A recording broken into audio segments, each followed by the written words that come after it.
माझं नाव नीरज नारायण नाईक आहे. मी अक्षय एज्युकेशनल इन्स्टिट्यूटमध्ये शिकतो आहे. तर मी यावेळी CETची एक्झाम देतो. मला CETची एक्झाम द्यायची आहे यावेळी. तर मी या क्लासला जॉईन झालो आहे यावर्षीच. तर फॅकल्टी खूप चांगली आहे, शिकवतात ते पण चांगलं आहे. अक्षय सर पण खूप फ्रेंडली असतात. अक्षय सरांनी ज्या काही फॅकल्टीज अपॉइंट केलेल्या आहेत त्या खूप चांगल्या, त्या खूप स्मार्ट आहेत. After the gap of 2 years lockdown के जो गया है, like it was almost blank, maths कुछ भी नहीं समझता था, नॉट इवन एनीथिंग. पर 2 साल के गैप के बाद सडनली क्लास ज्वाइन करना और जिस तरीके से फैकल्टीज एंड टीचर्स जो वे में सिखाते हैं, it is really easy understanding, concept बहुत अच्छे से समझता है. क्लासचा जो एन्व्हायरमेंट आहे ते खूप फ्रेंडली आहे. सगळे जे फॅकल्टी मेंबर्स आहेत ते खूप फ्रेंडली राहतात स्टुडंटसाठी. मग आम्हाला कधीही डाऊट आला तर ते आमचे डाउट्स क्लियर करायला रेडी रहतात. मैथ्स के टीचर्स भी बहुत अच्छे हैं, ओपनली अगर हमें कुछ डाउट्स रहता है तो क्लियरली बताते हैं और हम लोग पूछते भी हैं तो लोग आके हमें समझाते भी है. और Akshay sir is very openly and very free minded and वो हमें अच्छा गाइड भी करते हैं और हमें एक्सप्लेन भी करते हैं कि लाइक कैसे क्या करना है. नमस्कार. शिक्षणाचं महत्त्व सांगताना महात्मा ज्योतिबा फुले असं म्हणतात, विद्येविना मती गेली, मती विना नीती गेली, नीती विना गती गेली, गती विना वित्त गेले, वित्त विना शूद्र खचले, इतके अनर्थ एका अविद्येने केले. मित्रांनो, गरिबी ही शिक्षणानेच दूर होऊ शकते या विषयाअंतर्गत आज अक्षय एज्युकेशनल इन्स्टिट्यूटचे संस्थापक अक्षय धमाल यांच्यासोबत आपण चर्चा करणार आहोत. नमस्कार सर, MHA या व्हिडिओमध्ये आपले सगळ्यात पहिले स्वागत. सर, तुम्ही असं म्हणता की तुम्ही असा दावा करता की गरिबी ही फक्त शिक्षणानेच दूर होऊ शकते. त्याचबरोबर तुम्ही असं म्हणता की एखाद्या विद्यार्थ्याला माझ्याकडे पाठवा, मी त्याला श्रीमंत करून सोडेल. मला सांगा की असा कोणता कुबेराचा खजिना तुमच्याकडे आहे की तुम्ही असा दावा करता? सो कुबेराचा खजिना जर तुम्ही विचारला तर असा कुबेराचा खजिना असा काही नसतो. बेसिकली बघा, समजा माझ्याकडे एखादा स्टुडंट आला किंवा मला त्याच्याकडे काही द्यायचं असेल तर त्याला मी पैसे दिले तर ते किती देणार आणि ते पैसे त्याकडे किती दिवस टिकणार. तर आम्ही त्याला असं बनवतो की तो आयुष्यभर पैसे कमवू शकतो, म्हणजे तो आयुष्यभर श्रीमंत राहू शकतो. तर श्रीमंत कसं होणार? तर गरिबी ही फक्त शिक्षणानेच दूर होऊ शकते. कारण आजच्या जगामध्ये शिक्षणच माणसाला प्रगतिशील बनवू शकतो. त्याच्यामुळे मला वाटतं आमच्याकडे येणारा प्रत्येक विद्यार्थी, आमच्याकडे येणारा प्रत्येक स्टुडंट हा वेल इक्विप्ड, त्याला वेल पर्सनॅलिटी त्याची डेव्हलप करून त्याला एक चांगला माणूस घडवूनच आम्ही त्याला बाहेर काढतो की तो आयुष्यभर कधी तो गरिबी बघूच नाही शकत. कारण प्रत्येक मुलाकडे आमचं लक्ष असतं. बरोबर सर, तुम्ही जसं म्हणालात की गरिबी ही फक्त शिक्षणानेच दूर होऊ शकते. मग मला एकंदर तुम्हाला हा प्रश्न विचारावासा वाटतो की आज तुमचं जे अक्षय एज्युकेशनल इन्स्टिट्यूट आहे ते नेमकं असं काय वेगळं त्याच्यामध्ये आहे आणि काय ते नेमकं काम करतं? सर, अक्षय एज्युकेशनल इन्स्टिट्यूट बेसिकली हे ज्या मुलांना ग्रॅज्युएशन नंतर म्हणजे TY नंतर ज्यांना कोणतीही कॉम्पिटेटिव्ह एक्झाम द्यायची असेल त्याच्यामध्ये MBA CET बेसिकली आमचा MBAचा मेन प्रोडक्ट आहे. तर MBA CET, CAT, ATMA, CMAT आणि GMAT. त्याच्यानंतर जे गव्हर्नमेंटचे एक्झाम्स असतात जसं SBI, IBPS, LIC, staff selection commission आणि रेल्वे रिक्रुटमेंट बोर्ड. तर ज्या स्टुडंटला ह्या एक्झामचं प्रिपरेशन करायचं असतं ते आमच्याकडे येऊन प्रिपरेशन घेऊन जातात. सो बेसिकली काय असतं सर की फक्त प्रिपरेशन करून देणं आमचं काम नाही आहे. कारण प्रत्येक येणारा स्टुडंट हा एक युनिक असतो आणि प्रत्येक स्टुडंटची आपली एक स्टोरी असते. तर प्रत्येक स्टुडंटला आयुष्यात काय ना काहीतरी करायचं असतं. तर फक्त प्रिपरेशन करूनच त्यांचं आयुष्य सुधारेल असं नसतं. तर त्याचं आयुष्याची ग्रोथ घेण्यासाठी, त्याचं आयुष्य सुधारण्यासाठी त्याच प्रिपरेशन बरोबर त्याला बाकीच्या सगळ्या गोष्टी करणं पण इम्पॉर्टंट असतं. जसं की सपोज एखादा स्टुडंट अभ्यासामध्ये खूप हुशार आहे पण त्याला इंग्लिशच येत नाही, तो काय करू शकतो? काहीच नाही करू शकत. समजा एखादा स्टुडंट फक्त स्टडीजमध्ये हुशार आहे पण त्याची पर्सनॅलिटी चांगली नाही, तो डेव्हलप नाहीये, तो घाबरतो स्टेजवरती जाऊन बोलायला, सो तो काहीच नाही करू शकत. तर आपल्याकडे स्टुडंटचं ओव्हरऑल डेव्हलपमेंट आपण करून घेतो, ज्याच्यामध्ये स्टुडंट CET किंवा कोणत्याही गव्हर्नमेंट एक्झामचं प्रिपरेशन बरोबर तो ओव्हरऑल एक माणूस आणि ओव्हरऑल डेव्हलपमेंट करून आमच्याकडून जातो, जेणेकरून तो एक कुठेही गेला तरी तो सक्सेसफुलच होतो. आणि आज इन्स्टिट्यूट, आपलं इन्स्टिट्यूट हे फक्त CET कोचिंग किंवा फक्त एक्झामचं प्रिपरेशन करण्यासाठी नाही आहे. आम्ही आमचं इन्स्टिट्यूट स्टुडंट्स, माणसं घडवण्यासाठी बनवलं आहे. सो ह्या सगळ्या बेसिक गोष्टी आम्ही मुलांना देतो आणि आपली प्रत्येक गोष्टीचे युनिक पॉईंट असतात, प्रत्येकाचे एक युनिक पॉईंट असतात. तर आपले पण युनिक पॉईंट्स आहेत. जसं सर, मी पण TY नंतर मी पण MBA केलं. मी पण एका इन्स्टिट्यूटमध्ये जाऊन MBAचं प्रिपरेशन केलं. मी टाइम्समध्ये जायचो. तिकडे मला माहिती आहे माझ्या वडिलांनी 50,000 रुपये भरले, मला काहीच नाही समजलं. 50,000 रुपये म्हणजे असेच गेले. आपल्याकडे जो स्टुडंट येतो, आपला बेस्ट पार्ट काय ना, आम्ही त्यांना बेसिक पासून शिकवतो. बेसिक पासून शिकवून त्यांना एका लेवलपर्यंत घेऊन जातो. आणि माझं लक्ष प्रत्येक मुलाकडे असतं. माझ्याकडे येणारा प्रत्येक विद्यार्थी, त्याची पूर्ण स्टोरी, तो काय आहे, काय करतो, कुठे जातो, कोणत्या कॉलेजमध्ये असतो, या सगळ्या गोष्टी मला माहिती असतात. सो त्यांचं प्रिपरेशन आपण एक वेगळ्या लेवलला घेऊन जातो. आणि जर तुम्ही जर मार्केटमध्ये बघाल तर जेवढं मार्केटमध्ये ह्या कोर्सची फीस चार्ज केली जाते त्याच्यापेक्षा 50% फीस आम्ही घेतो. आणि जेवढं मला माहिती आहे की एज्युकेशन इज अ सर्व्हिस. शिक्षण हे पैसा कमवण्यासाठी नाही आहे. आणि ज्याने ज्याने शिक्षण हे पैसा कमवण्यासाठी बनवलं त्या कंपन्याच बंद झाल्यात. तुम्ही खूप एक्झाम्पल घेऊ शकता. सो शिक्षण इज अ सर्व्हिस. त्याला एक देशसेवा म्हणून मी मानतो. आणि त्या सेवेमध्येच मी माझं पूर्ण आयुष्य टाकणार आहे, एवढं मला माहिती आहे. सर, जसं तुम्ही आता सांगितलं की MBA सारख्या एक्झामसाठी आपण विद्यार्थी घडवता, तर या MBA एक्झामची प्रोसेस काय असते आणि सरकारकडून MBA करणाऱ्या विद्यार्थ्यांसाठी काय बेनिफिट्स असतात? ठीक आहे. तो सर बेसिकली आपल्याला एक समजावं लागेल की MBA मुलं का करतात. मी तुम्हाला सांगतो की पहिली गोष्ट म्हणजे आता ह्या तुमच्या कंपनीचा किंवा ह्या इन्स्टिट्यूटचा पण एक CEO असेल. तुम्ही कोणतीही कंपनी घ्या, म्हणजे FMCG घ्या किंवा तुम्ही प्रॉक्टर अँड गॅम्बल पासून, IT पासून, TCS पासून कोणतीही कंपनी घ्या, तुम्ही 20-25 CEO ची लिस्ट काढा. त्या CEO मध्ये एक गोष्ट कॉमन असते, MBA. बिकॉज आता झालंय काय, इव्हन IIT मधून पण मुलं 70-75%, 80% स्टुडंट्स IIT मधून तर IIM मध्ये जातात. तर का IIM मध्ये जातात, का ते MBA करतात? इंजिनिअरिंग मध्ये त्यांना इतका चांगला पगार असून पण ते लोक IIM मध्ये जाऊन MBA करतात. ह्याचं रिझन काय की ओव्हरऑल मॅनेजमेंट एज्युकेशन मध्ये तुम्हाला मॅनेजमेंट कसं चालवतं हे शिकवलं जातं. आणि as a student, as a manager, तुम्हाला जर मॅनेजमेंट म्हणजे काय, तुम्हाला लोक सांभाळता आली पाहिजे. मॅनेजमेंटमध्ये बेसिकली काय असतं की तुम्हाला काम करायचं नसतं, लोकांकडनं काम करून घ्यायचं असतं. एक हिंदीमध्ये बोलतात ना सर, अगर तुम काम करना जानते हो तो तुम बेवकूफ हो, अगर तुम काम करवाना जानते हो तो तुम राजा हो. तर बेसिकली काय ना, लोकांना काम करून कसं घ्यायचं हे MBA मध्ये शिकवलं जातं. ह्याची प्रोसेस कशी असते की हा 2 वर्षाचा कोर्स असतो. ह्याच्यासाठी तुम्हाला एक एंट्रन्स एक्झाम द्यावी लागते. तर त्या एक्झाम मध्ये कसं असतं की CETची आणि CATची एक्झाम असते. त्याच्याबरोबर अजून वेगळ्या असतं, स्नॅप असतं, NMAT असतं, CMAT असते, ATMA असते, मॅटची एक्झाम असते, आणि आउट ऑफ इंडिया जायचं असेल तर GMAT असते. तर ह्या एक्झामचं प्रिपरेशन आपण आपल्याकडे करून घेतो. त्या प्रिपरेशन बरोबर त्यांना ग्रुप डिस्कशन असेल, मॉक इंटरव्ह्यूज असतील, त्याच्यानंतर ओव्हरऑल पर्सनॅलिटी डेव्हलपमेंट असेल. तर ह्या सगळ्या गोष्टींचं प्रिपरेशन आपण त्यांना करून घेतो. आपल्याकडे येण्याचं बेस्ट पार्ट काय की जी मुलं आपल्याकडे येतात, आमचं एज्युकेशन इतकं गॅरंटेड आहे की आम्ही त्यांना गॅरंटी देतो की ते टॉप 10 मध्येच जातील. कारण आम्हाला आमच्या एज्युकेशनवरती विश्वास आहे, आम्हाला आमच्या शिक्षण पद्धतीवरती, आम्ही जसं शिकवतो, आम्ही जसं टेस्ट घेतो त्याच्यावरती आम्हाला विश्वास आहे. त्याच्यामुळे मी छाती ठोकून सांगू शकतो की आमच्याकडे येणारा प्रत्येक मुलगा टॉप 10 मध्येच जातो. आणि दुसरी गोष्ट, आमच्याकडे जे युनिक पॉईंट आहे की समजा एखाद्या विद्यार्थ्याला कॉलेजमधून नोकरी नाही मिळाली तर आम्ही त्याची गॅरंटी देतो की मिनिमम 5 लाखाचं पॅकेज आम्ही तुम्हाला आणून देऊ. ह्याची गॅरंटी पूर्ण इंडस्ट्रीमध्ये फक्त आम्हीच देतो. का तर मला इतका कॉन्फिडन्स आहे की माझ्याकडे शिकणारी मुलं ही 5 लाखाच्या लायकीची तरी 100% आहेत. म्हणजे आजच्या डेटमध्ये मुंबईमध्ये जर तुम्ही MBA करताय आणि तुम्हाला 4-5 लाखाच्या पेक्षा कमी पॅकेज आहे तर तुमचं MBA करून काय फायदा? एवढे सगळे इंजिनिअरिंग कॉलेजेस आहेत, मुलं इंजिनिअरिंग करतात आणि घरी बसतात, इंजिनिअरिंग करतात आणि 5 लाख देऊन कुठेतरी नोकरी करतात. काय फायदा त्याचा? तुम्ही जर चांगल्या ठिकाणी जात नसाल, तुम्हाला चांगला पगार भेटत नसेल तर कोर्स करून तुमचा काही फायदा नाही आहे. सो आमच्याकडे ह्या सगळ्या गोष्टी डेव्हलप केल्या जातात, ह्या सगळ्या गोष्टी शिकवल्या जातात. ते आमचं युनिक पॉईंट आहे सर. जर आपण बघितलं की सध्याची शिक्षण पद्धती आहे त्याच्या बदलासाठी आपलं जे सरकार आहे ते प्रयत्नशील आहे. मग तुम्हाला काय वाटतं की आजच्या शिक्षण पद्धतीमध्ये हे बदल व्हायला हवेत किंवा काय अपेक्षित आहे शिक्षण पद्धतीकडून? सर, आतापर्यंत जी आपली शिक्षण पद्धती होती त्याच्यामध्ये खूप आउटडेटेड गोष्टी होत्या. आणि जी आता नवीन नॅशनल एज्युकेशन पॉलिसी येणार त्याच्यामध्ये त्यांनी खूप साऱ्या गोष्टी अपडेट केल्या आहेत. Basically it is everything is skilled based. आणि आत्ता जर तुम्ही बघितलं तरी जरी एखाद्या मुलाने MBA केलं त्याला भले 98% असतील, पण त्याच्याकडे जर पर्सनॅलिटी नसेल ना, तो आयुष्यात काहीच नाही करू शकत. म्हणजे मी प्रत्येक वेळेला सांगतो, आयुष्यात 3 गोष्टी खूप इम्पॉर्टंट आहेत. माणसाकडे पैसा असला पाहिजे, त्याच्याकडे ताकद असली पाहिजे आणि त्याच्याकडे ना अंडरस्टँडिंग, समजदारी असली पाहिजे.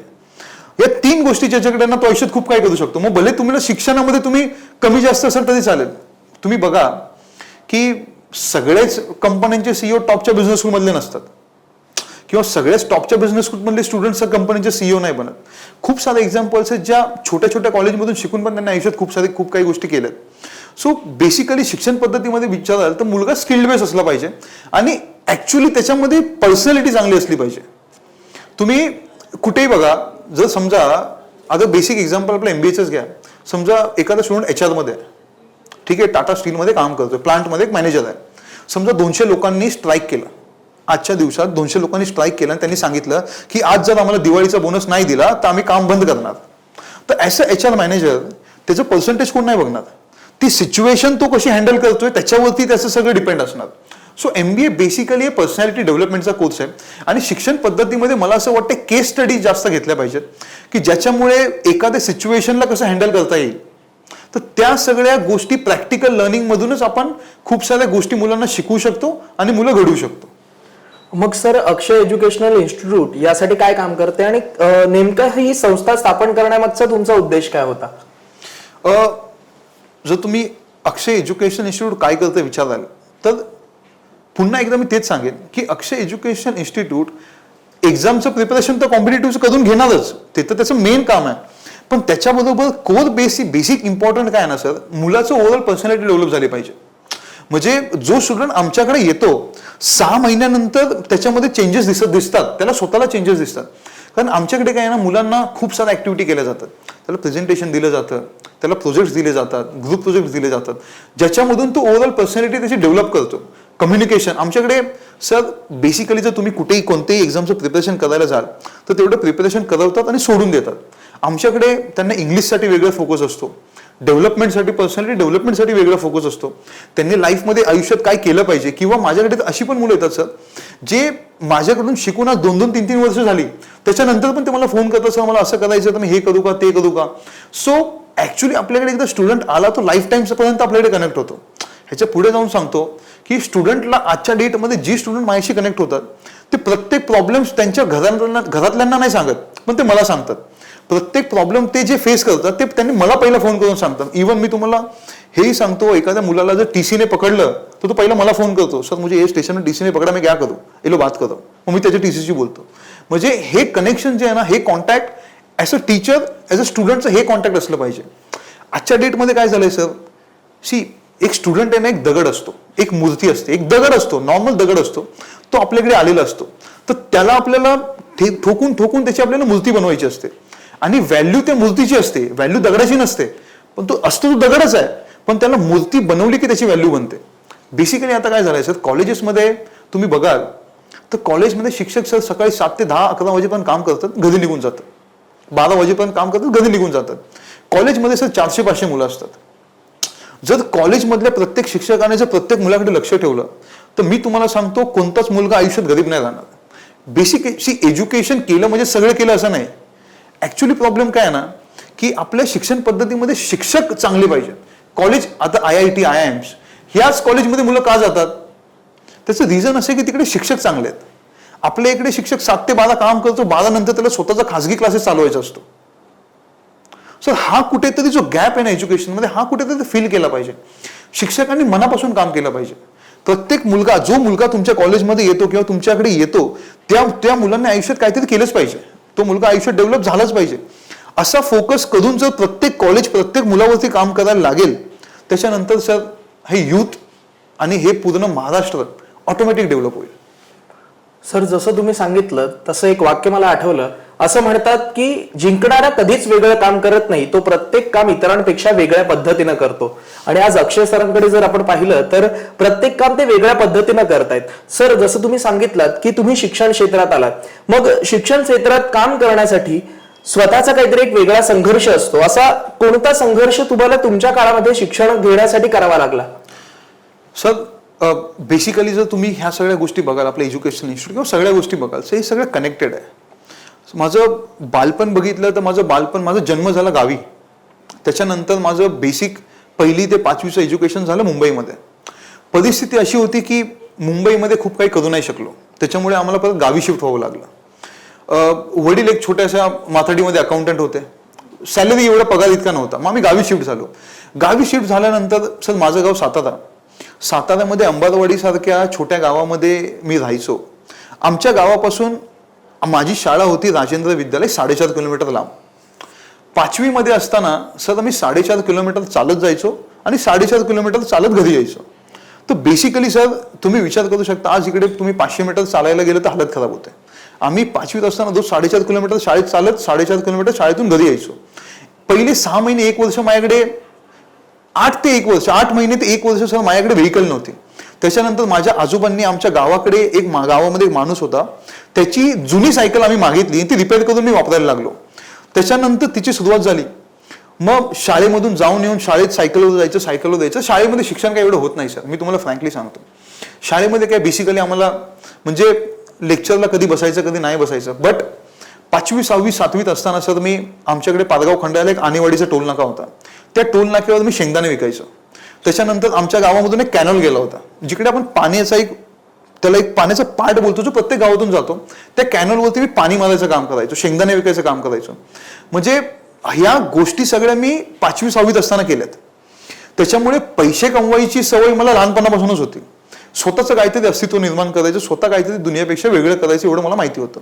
त्याच्यानंतर सगळी मुंबईला आलो, 9वी 10वी इकडेच केलं, 11वी 12वी इकडेच केलं. त्याच्यानंतर ॲक्च्युअल माझा टर्निंग पॉईंट आला SM शेट्टी. पवईमध्ये मी SM शेट्टी कॉलेजमध्ये शिकलो. त्याच्यामध्ये बघताना मी बघितलं की यार मुलं BMWने येतात, मर्सिडीजने येतात, त्यांच्याकडे स्वतःची पर्सनल गाडी बी ड्रायव्हर असतात, आणि मी एक मिडल क्लास फॅमिलीमधला एका चाळीमध्ये राहणारा मुलगा त्या कॉलेजमध्ये जायचो. बघताना असं बघितलं की यार आपल्यामध्ये आणि त्यांच्यामध्ये जमीन आसमानाचा फरक आहे, की आपण कुठे आहोत आणि ते कुठे आहेत. मग त्याच्यानंतर फर्स्ट इयर सेकंड इयर झालं. त्याच्यानंतर मला खूप सारे चांगली लोक भेटली. त्याच्यानंतर सर मी फर्स्ट सेकंड इयरला मी तुम्हाला सांगतो माझ्याकडे 7 केट्या होत्या, त्या कशा तरी मी सॉल्व्ह केल्या. केट्यांमध्ये पण मी बेस्ट मार्क काढले. आणि SM शेट्टी कॉलेजमध्ये मी 3rd इयरला सेकंड टॉपर होतो. म्हणजे पूर्ण SM शेट्टी कॉलेजमध्ये मी इतक्या मुलांमधून सेकंड टॉपर आल्यानंतर मला कळालं की मी काहीतरी आयुष्यात करू शकतो. मग TY नंतर करायचं काय, मग खूप साऱ्या गोष्टी शोधल्या आणि आम्हाला सांगणारं कोणच नव्हतं. मिडल क्लास फॅमिली बॅकग्राऊंडमध्ये घरातल्यांचं हे कसं तुला काय करायचं ते कर. मग नंतर शेवटी विचार केला MBA करावं, कारण मला पहिल्यापासून एखाद्या कंपनीचं CEO बनायचं स्वप्न होतं. मी बोला MBA करू. मग MBA साठी ॲडमिशन घेतलं, मग MBA केलं. MBA केल्यानंतर सर MBA मध्ये पण ॲज अ स्टुडंट काय केलं पाहिजे. MBA मध्ये असताना मी कधीच MBA मध्ये असताना कधी टाइमपास नाही केला किंवा कुठेच फालतूगिरी नाही केली. MBA मध्ये असताना सर मी आमच्या कॉलेजसाठी बॉम्बे मॅनेजमेंट असोसिएशनचं फर्स्ट प्राइज मी मारलं, डॉक्टर PN सिंग फाउंडेशनचं सेकंड रनरअप मी मारलं. त्याच्यानंतर दांडेकर ट्रॉफीमध्ये टॉप 7 मध्ये मी होतो. सो बेसिकली कॉलेजमध्ये असताना पण मी कॉम्पिटिशनमध्ये जाणं चालूच केलं होतं. सर मला इंग्लिशचा पण येत नव्हता. आज मी इंग्लिशमध्ये 2-2, 3-3 तास सेमिनार्स घेऊ शकतो. बट त्यावेळेला मला इंग्लिशचा पण येत नव्हता. सो ते ज्या पूर्ण गोष्टी स्ट्रगल होता, तो हा स्ट्रगल एक कनेक्टेड होता. आणि एक आयुष्यात काहीतरी करायचं, ती एक भावना आयुष्यात काहीतरी वेगळी करण्याच्या भावनेतून मी अक्षय एज्युकेशन इन्स्टिट्यूट स्थापना केली. आणि तुम्ही बघितलं तर मी MBA मध्ये असताना मला इंटरनॅशनल 2 ऑफर्स होत्या. मला एक दुबईची पण ऑफर होती, ओमानची पण ऑफर होती. म्हणजे 2016 मध्ये सर मला 1.5 लाखाच्या सॅलरी, मंथली 1.5 लाखाच्या सॅलरीची ऑफर MBA पासआउट झाल्यानंतर भेटली. सो ती सोडून मी इकडे 22,000च्या नोकरीमध्ये होतो. का तर मला माहिती आहे की मला इंडियामध्ये राहून एज्युकेशनमध्येच काहीतरी करायचं आहे. आणि मिडल क्लास बॅकग्राऊंडमध्ये असल्यामुळे फंडिंग नव्हती. फंडिंग नसल्यामुळे इमिजिएटली डिसिजन काय घेऊ शकत नव्हतो. तेव्हा मी नोकरी केली आणि आज मी अक्षय एज्युकेशन इन्स्टिट्यूट स्थापना केली आणि हेच काम व्यवस्थित खूप चांगल्या प्रकारे चालू आहे. सर, जसं तुम्ही सांगितलात की तुमचा प्रवास हा एकंदरीत संघर्षमय राहिलाय, आणि मग या संघर्षमय प्रवासामध्ये तुमच्या फॅमिलीची रिॲक्शन काय असते की आज एका चांगल्या इन्स्टिट्यूटचे तुम्ही संस्थापक आहात, याबद्दल तुमच्या फॅमिलीची काय रिॲक्शन असते? सर, जर फॅमिलीबद्दल सांगायचं झालं की फॅमिलीचे आणि माझे नेहमी वेगवेगळे रिॲक्शन असतात. फॅमिलीचं असं म्हणणं असायचं की तू जॉब कर एका चांगल्या कंपनी. मी LNT मध्ये काम केलं असं, मी LNT मध्ये कामाला होतो. LNT मध्ये 55,000ची नोकरी मी सोडली. LNT मधून मी सोडलं 55,000ला मी जॉब सोडला. तर फॅमिलीचं रिॲक्शन असंच होतं की जॉब कर, व्यवस्थित कर. म्हणजे फॅमिलीचे विचार वेगळे, माझे मोठे ॲम्बिशन्स आहेत, माझी मोठी स्वप्न आहेत, काहीतरी वेगळं करायचं एक धाडस आहे काहीतरी. म्हणजे मी नेहमी बिंदास असतो. तर फॅमिलीचं आणि माझं नेहमी कधी विचार पटले नाहीत. फॅमिलीचे नेहमी विचार वेगळे असतात, माझे विचार नेहमी वेगळे असतात. बट जेव्हा आता कुठेतरी थोडंसं सक्सेस भेटायला लागतं तेव्हा त्यांना असं वाटतं की बाबा काहीतरी करू शकतो. बट स्टील एक गॅप असतो, कारण एक नोकरी करणाऱ्यामध्ये आणि बिझनेस करणाऱ्यामध्ये छोटा गॅप असतो सर. सो त्याच्यामुळे रिॲक्शन, फॅमिलीची रिॲक्शन जरी काही असली तरी माणसाने तेच केलं पाहिजे जे त्याला करायचं आहे, कुणी काही बोलू. बट आज एक चांगलं काम करत असताना त्यांना पण एक अभिमान वाटतो की बाबा आपला मुलगा काहीतरी चांगलं काम करतो. सो त्या एक गोष्टी आहेत. बट हां, ठीक आहे, बिझनेस करत असताना किंवा काम करत असताना शेवटी फॅमिलीचा सपोर्ट भेटणं खूप इम्पॉर्टंट असतो. फॅमिलीचा सपोर्ट असतो आणि डेफिनेटली माझ्या बायकोचा पण खूप सपोर्ट आहे. फायनान्शियली असेल किंवा एक मेंटली असेल, खूप चांगला सपोर्ट भेटतो. त्याच्यामुळे या सगळ्या गोष्टी व्यवस्थित चालतात. सर, जसं तुम्ही मगाशी म्हणालात की परदेशात जाऊन काम करण्याची तुम्हाला संधी होती, पण तरी सुद्धा तुम्ही देशामध्ये राहिलात, देशातल्या विद्यार्थ्यांसाठी किंबहुना महाराष्ट्रातल्या आपल्या विद्यार्थ्यांसाठी तुम्ही काम करताय. मग आपण इथेच काम करावं किंवा आपल्या देशासाठी काहीतरी करावं हा विचार तुमच्या मनात कसा आला आणि नेमकं यामागचं कारण काय? सर, तसं तुम्हाला मी सांगू की ग्रॅज्युएशन नंतर पण मी नोकरीला लागू शकलो असतो, पण मला काहीतरी मोठंच बनायचं होतं. बोललो MBA करूया, कारण मी सगळ्या सीईओचं पहिली लिस्ट काढली, सगळ्या सीईओचं एज्युकेशन बघितलं तर सगळ्यांनी MBA केलंय. म्हणजे मी पण करू शकतो आणि मला ते केलं पाहिजे, तर मी ऍटलिस्ट ते बनू शकतो. सो त्याच्यानंतर मी एक ठरवलं की एज्युकेशन केल्यानंतर काहीतरी करायचं वेगळं. मग त्याच्यानंतर मी खूप सारे इंटरव्ह्यूज दिले. 2-3 कंपन्यांमध्ये मी कॅम्पसमध्ये डोमेस्टिकमध्ये सिलेक्ट झालो, इंटरनॅशनल 2 कंपन्यांमध्ये सिलेक्ट झालो. त्याच्यानंतर सर मी विचार केला की चल ठीक आहे, मला आयुष्यात काय करायचं आहे. जर मला आयुष्यात नोकरीच करायची आहे, जर मला नोकरीच हे सगळ्या गोष्टी करायच्या, मी दुबईला जाऊन सेटल होऊ शकतो. पण नंतर विचार केला की यार हे फक्त नोकरी करणं माझ्यासाठी नाही, कारण माझा जन्म फक्त असंच नोकरी करण्यासाठी नाही झाला, मला काहीतरी वेगळं करायचं आहे. त्याच्यामुळे मी विचार केला की म्हणजे एक तर तुम्हाला काहीतरी मोठं व्हायचं असेल तर तुम्हाला म्हणजे असं काहीतरी मिडल क्लास फॅमिली बॅकग्राऊंडमध्ये असल्यामुळे आमच्याकडे फंडिंग नव्हती, त्याच्यामुळे मला असं फंडिंग देणारं पण कोण नव्हतं. त्याचा विचार केला की आपण एज्युकेशनमध्ये जर काही केलं तर आपण देशासाठी काहीतरी करू शकतो. आणि त्याच्यानंतर माझ्या माइंडमध्ये एक प्लॅन होता की मला UPSC एक्झाम द्यायची आहे, कारण एक कलेक्टर झाल्यानंतर त्यांना एक तुम्ही वेगळं काहीतरी देशासाठी करू शकता. बट सर बेसिक गावी एज्युकेशन झाल्यामुळे मॅथ्स मला माहिती आहे मला मॅथ्समध्ये किती मार्क्स पडतात, त्याच्यामुळे मी विचार केला UPSC माझ्यासाठी नाही. मग नंतर विचार केला की आपण असं काय करू शकतो ज्याच्यामुळे आपण देशामध्ये प्रगती घडू शकतो. आपल्या देशामध्ये यूथ किती आहे, ह्यूज अमाऊंट ऑफ यूथ. तर हे यूथसाठी जर आपण काहीतरी केलं, यूथसाठी जर आपण काहीतरी बदल घडू शकलो तर आपण देशासाठी काहीतरी बदल घडू शकतो. मग मी विचार केला की शिक्षणामध्ये काहीतरी करूया, आणि मला त्याच्यामध्ये खूप काही गोष्टी करण्याचा इंटरेस्ट होता. मग मी छोटे मोठे सेमिनार्स घेणं सुरुवात केलं. मग त्याच्यानंतर एक प्रॉपर मॉडेल पाहिजे, एक कोणत्याही गोष्टी करताना एक प्रॉपर एक सर्व्हिसचा एक मॉडेल पाहिजे. मग त्याच्यानंतर मी विचार केला की खूप सारे मुलं MBA साठी जातात आणि CETचं प्रिपरेशन करण्यासाठी सर सगळीच मुलं पैसेवाले नसतात, सगळेच मुलांना 50 आणि 60 हजार रुपये अफोर्ड नाही करू शकत. म्हणून मी विचार केला की आपण एक अशी इन्स्टिट्यूट बनवू जो एक शेतकऱ्याचा मुलगा पण MBA बनायचं स्वप्न करू शकतो, एक शेतकऱ्याचा मुलगा पण एक मोठ्या मल्टीनॅशनल कंपनीमध्ये जाऊन बसण्याचं स्वप्न बघू शकतो. त्यासाठी जे प्रिपरेशन आहे ते मिनिमम टू मिनिमम कॉस्टमध्ये आपण जे देऊ शकतो, त्यासाठी मी अक्षय एज्युकेशन इन्स्टिट्यूटची स्थापना केली. कमीत कमी फीजमध्ये पूर्ण इंडियामध्ये जेवढे टॉप 8 टेक प्लॅटफॉर्म आहेत त्याच्यापेक्षा कमी फीज ऑनलाईनसाठी आपण चार्ज करतो. सो त्या फीजमधून जसं आपल्या मुंबईमध्ये तुम्ही बघाल की पुणे झालं, नाशिक झालं, नागपूर झालं, औरंगाबाद झालं, इकडे सगळे आपल्या गावाकडे मुलांना ना साहेब 50 आणि 60 हजार रुपये 30 हजार रुपये अफोर्ड नाही करू शकत. म्हणून आम्ही एक ऑनलाईन बेसिक मॉडेल लॉन्च केलं की तेही मुलं आमच्याकडे शिकू शकतात आणि ऑफलाईन सेंटरला जाणारी पण मुलं आमच्याकडे शिकू शकतात, की जेणेकरून ह्या शिक्षणानेच मुलं बदलू शकतात. तुम्ही कोणालाही असंच कोणाचं आयुष्य आपण बदलू नाही शकत. जर असं आपण कोणी कोणाचं आयुष्य बदलू शकतो तर सगळे आपल्याकडे येतील आयुष्य बदलायला. शिक्षण घेऊन माणसाचे विचार बदलतात आणि चांगले विचार घेऊनच माणसाचं आयुष्य बदलतं. तर मी विचार केला हे केलं तर युथ बदलेल आणि युथ बदलला तर देश ऑटोमॅटिक चेंज होणार.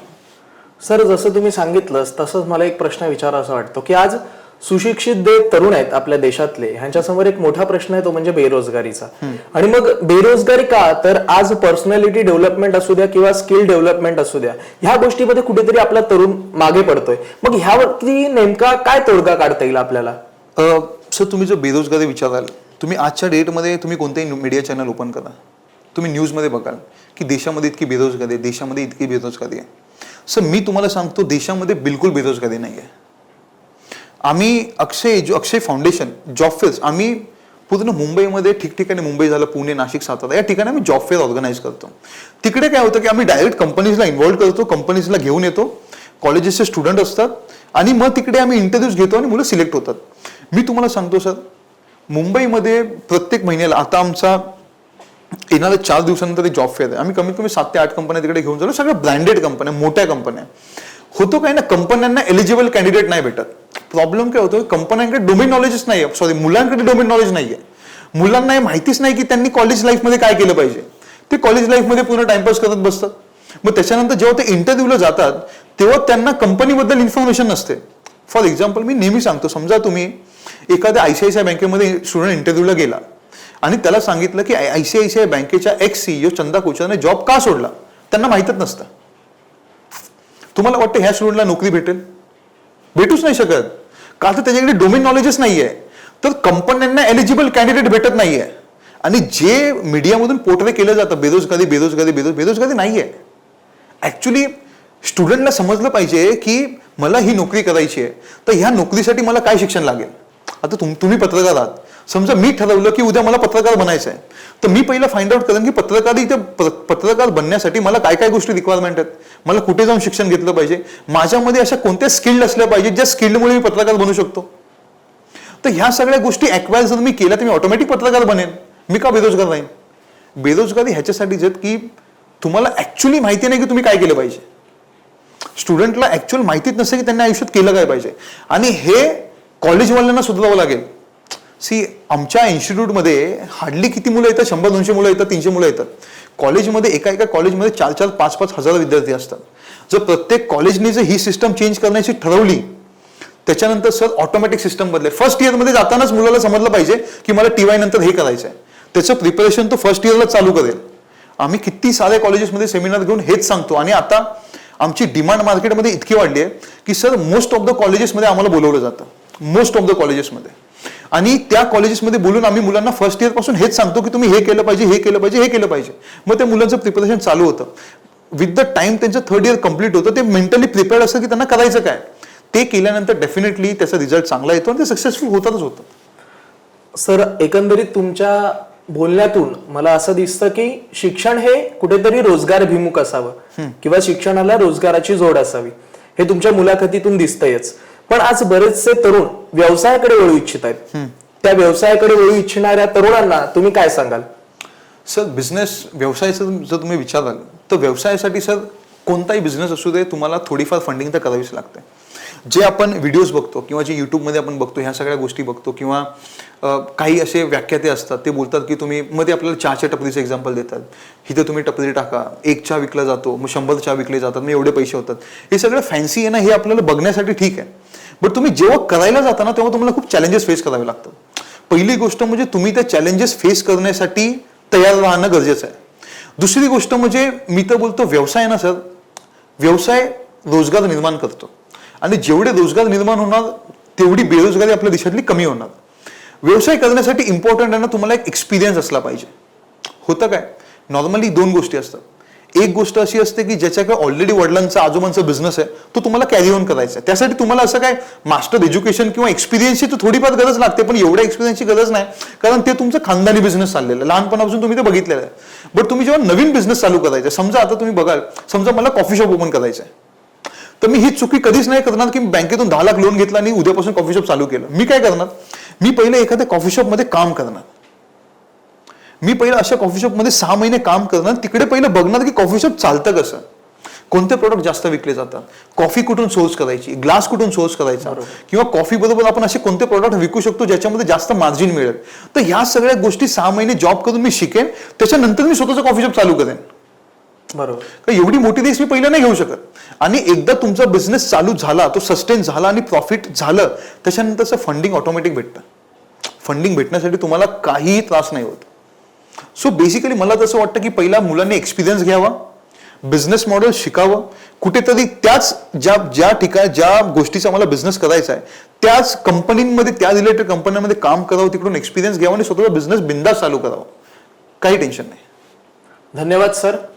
तर मित्रांनो, आपण आज बोलत होतो अक्षय धमाळ सरांशी आणि आज आपण त्यांच्याशी गरिबी ही फक्त शिक्षणानेच दूर होऊ शकते या विषयावरती गप्पा मारल्या. सरांचं एकंदरीत काम पाहिलं तर असं म्हणावंसं वाटतं की जगायचं असेल तर असं जगा की जगल्यासारखं वाटलं पाहिजे. जगायचं असेल तर असं जगा की जगल्यासारखं वाटलं पाहिजे. दुसऱ्यांसाठी जगताना स्वतःचं रक्त आटलं पाहिजे आणि कुठेतरी या शिक्षण क्षेत्रामध्ये बदल घडावेत. खरं तर शिक्षणानेच गरिबी दूर होते हे त्यांचा दावा खरा आहे आणि त्यासाठीच आपण प्रयत्नशील राहणार आहोत. आणि आमचा हा व्हिडिओ जर तुम्हाला आवडला असेल तर व्हिडिओला लाईक करा, शेअर करा आणि सबस्क्राईब करा. धन्यवाद.